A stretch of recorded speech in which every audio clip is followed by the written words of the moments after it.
My name's J.R. Todd. I'm 17 years old, and I've been drag racing since I was 10 years old. I like the speeds and the low times and all the competitiveness. I mean, going down the quarter mile at 160 miles an hour, it's quite a thrill. A lot of people don't get to experience it, and it's a big rush.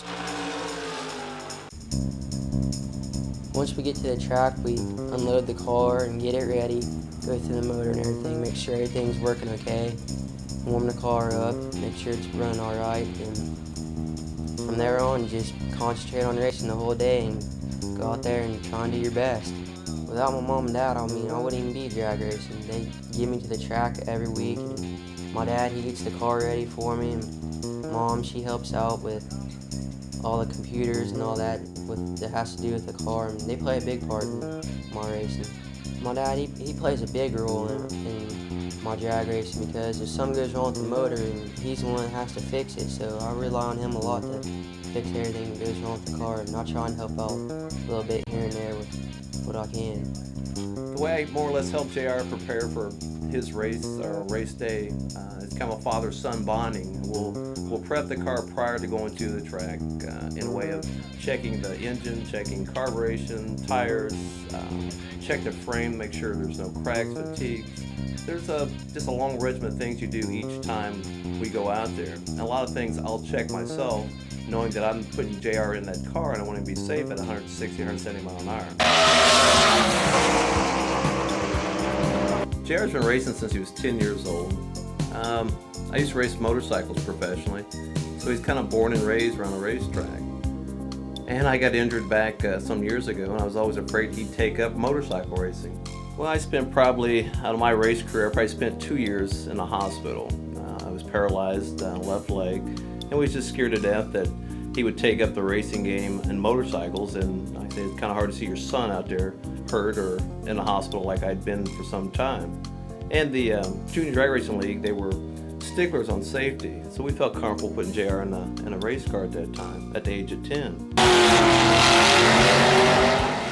In drag racing, I mean, I don't worry about getting hurt because I got a lot of safety precautions that I take, and my car, it's real safe.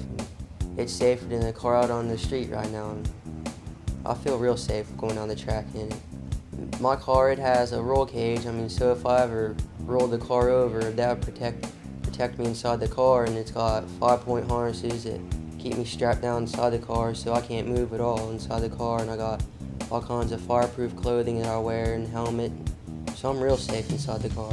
Watching JR go down track, I think the first emotion that comes to me is fear. But after knowing what's involved safety-wise and how JR approaches the safety of driving the car, I'm more relaxed, and the next emotion is just I hope he wins the race. J.R. Todd was one of the few students that really you could give him instruction and really understood it on the first time. Very quiet guy, but he understood what you were, trying to get at, and really never took more than one instruction needed for him to be able to operate the car properly. Before the race, you try to block everything out around you so you can concentrate while going out there and try and pump yourself up a little bit. And once you're out there, you just try and think what you're going to do. I mean, while you're out there racing, just block everything out around you. Just get from point A to point B.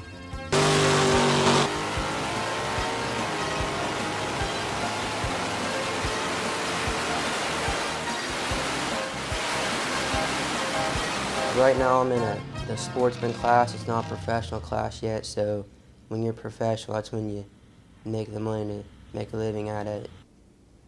You have to be 18 years old to become professional in drag racing. That's when you get your top fuel license, which is professional class. I'm working on a top alcohol license now, the next step down from top fuel. The class that I'm in, I'm probably one of the youngest drivers in my class, and the guys out there doing it, they're maybe 20 years older than I am, and I just like going out there and beating them. I mean, they get upset to see a youngster come out there and whip up on them. Winning means a lot to me. I mean, you like to go out there and win every race you can, and each one of these trophies, I mean, I can remember every race that I've won with each of these trophies, and it's just a good feeling to go out there and win one. I'm hoping to find a major sponsor soon because I'll be moving up to a bigger size car, and I mean, that's where you need all the money. Every run down the track, it's couple $1,000s, and that's hard to pay for without a sponsor. So then to travel around the country to all different races, that takes quite a bit of money. So it's pretty hard to pay for that by yourself.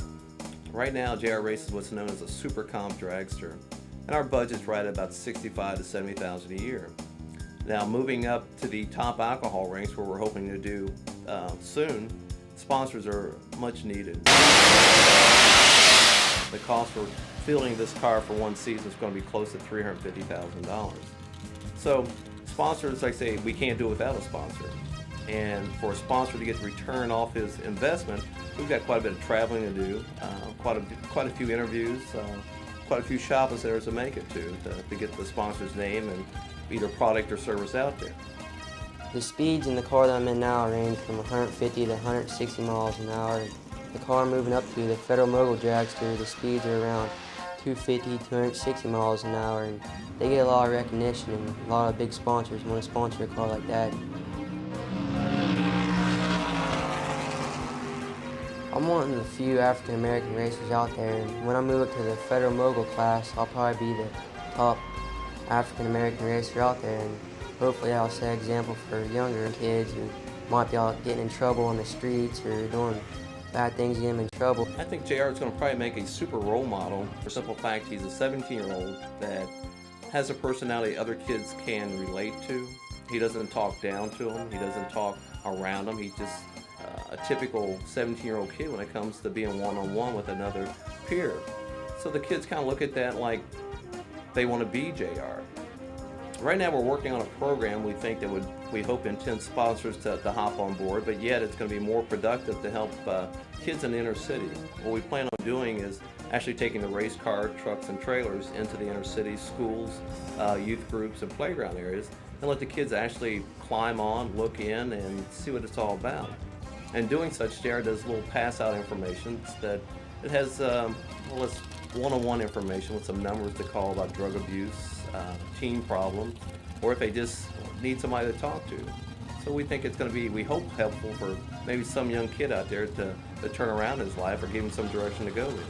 I'm proud of JR. I think any father would be proud to watch their son come a long way in a short time. He's successful, he's well-mannered, and he's a true competitor.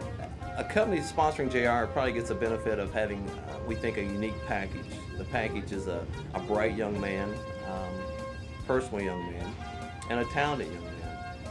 So we think they get a good overall package what tomorrow's champion looks like today.